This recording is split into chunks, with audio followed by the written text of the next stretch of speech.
It was a quiet afternoon. Too quiet. The kind where the ticking of the clock sounds like a countdown. I had just finished tidying up the house. The same routine I'd followed for years. Dishes stacked, cushions fluffed, laundry folded. The kind of silence that doesn't feel peaceful. It feels loud. Too loud.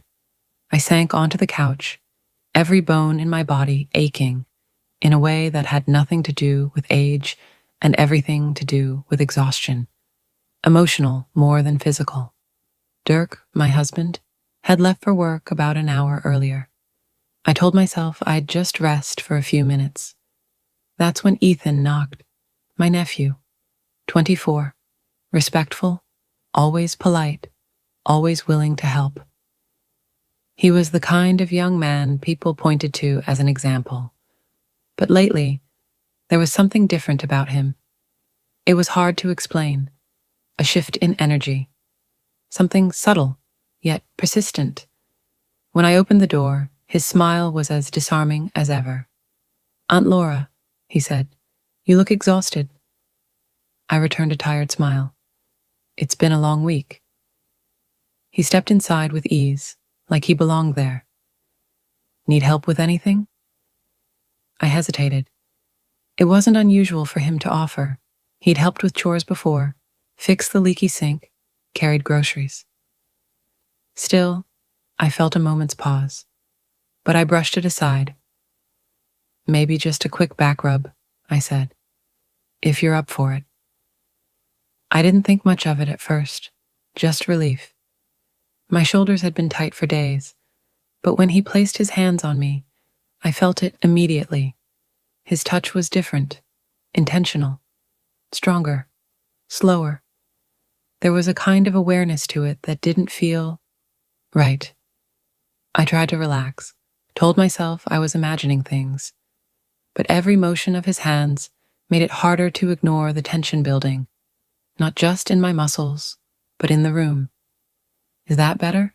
he asked, his voice low. I nodded, though it wasn't entirely true. Something about the way he hovered close, the way his breath grazed my neck. It felt too intimate. Wrong. "You've always taken care of everyone," he murmured. "Let someone take care of you for once." The words sounded thoughtful, but the tone was not. I shifted slightly, hoping he'd take the cue, but his hands traveled lower, too close to my waist. I froze. "Ethan," I said softly, but the firmness I intended didn't come through. He paused, only briefly. "I just want to help you feel better," he said. The words were simple, yet drenched in something else, something manipulative. His calmness didn't comfort me. It made my skin crawl. I sat forward quickly, pretending to adjust my position. "Thanks," I said with forced cheer. "That's enough." He stepped back, not offended, not flustered, just smiling. "Of course," he said smoothly. "Anytime."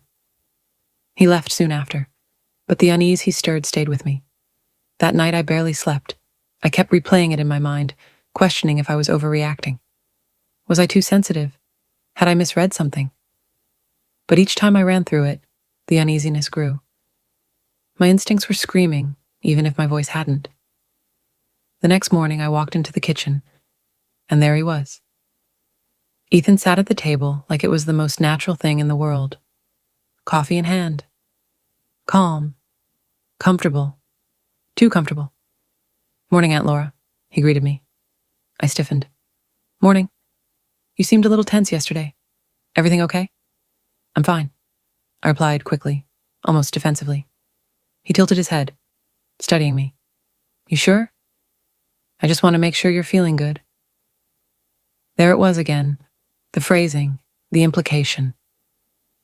I muttered something and left the kitchen. The days that followed were laced with tension. Ethan kept stopping by, always with a reason, dropping off groceries, offering to mow the lawn, returning something he'd borrowed.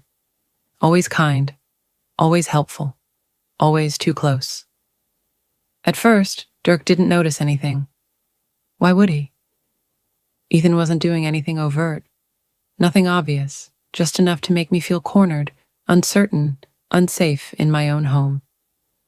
I started avoiding Ethan, leaving the house more often, making excuses, locking the door, even in daylight.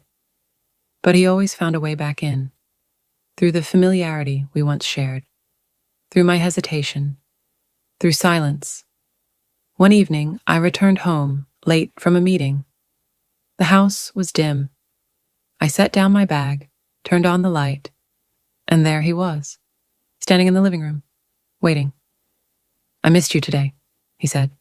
I froze. My skin went cold. "We need to talk," I said. His expression shifted. Not shocked, not even surprised, just patient. "What about? You can't keep coming here like this. Something's changed between us, and I don't like it." He took a step forward. "I think you're reading too much into it." "I'm not," I said firmly this time. "I need space. I need you to respect that." He studied me again, like I was a puzzle he had almost finished solving. Then he nodded. "Okay," he said, "if that's what you want." That night, I told Dirk not to let Ethan stop by unannounced anymore. I didn't tell him why. I didn't know how, not yet. And yet, even though Ethan stopped showing up as often, the emotional residue clung to me. I found myself jumping at noises, locking the bathroom door, and checking windows twice. I kept asking myself, had I led him on? Was I too passive? Should I have been more direct sooner? But the truth was clear. He had seen my vulnerability and used it. He saw the fatigue in my eyes, the cracks in my armor, and he exploited them under the veil of kindness. He counted on the silence, on the shame. I began changing things. Small at first, speaking more directly, shutting down overly familiar gestures, rebuilding my boundaries like a wall, brick by brick. Ethan eventually disappeared from my daily life. But his ghost lingered in the smallest places. Quiet moments, offhand compliments, the scent of someone's cologne. It took months to feel normal again, to stop flinching when I heard a knock, to stop questioning my instincts. And in the end, I realized something deeply unsettling. Not every violation is loud. Not every danger announces itself with violence or rage. Sometimes it whispers, smiles, pretends to help. All it takes is one moment, one look, one touch, one boundary pushed, and everything shifts. That quiet afternoon shattered more than peace.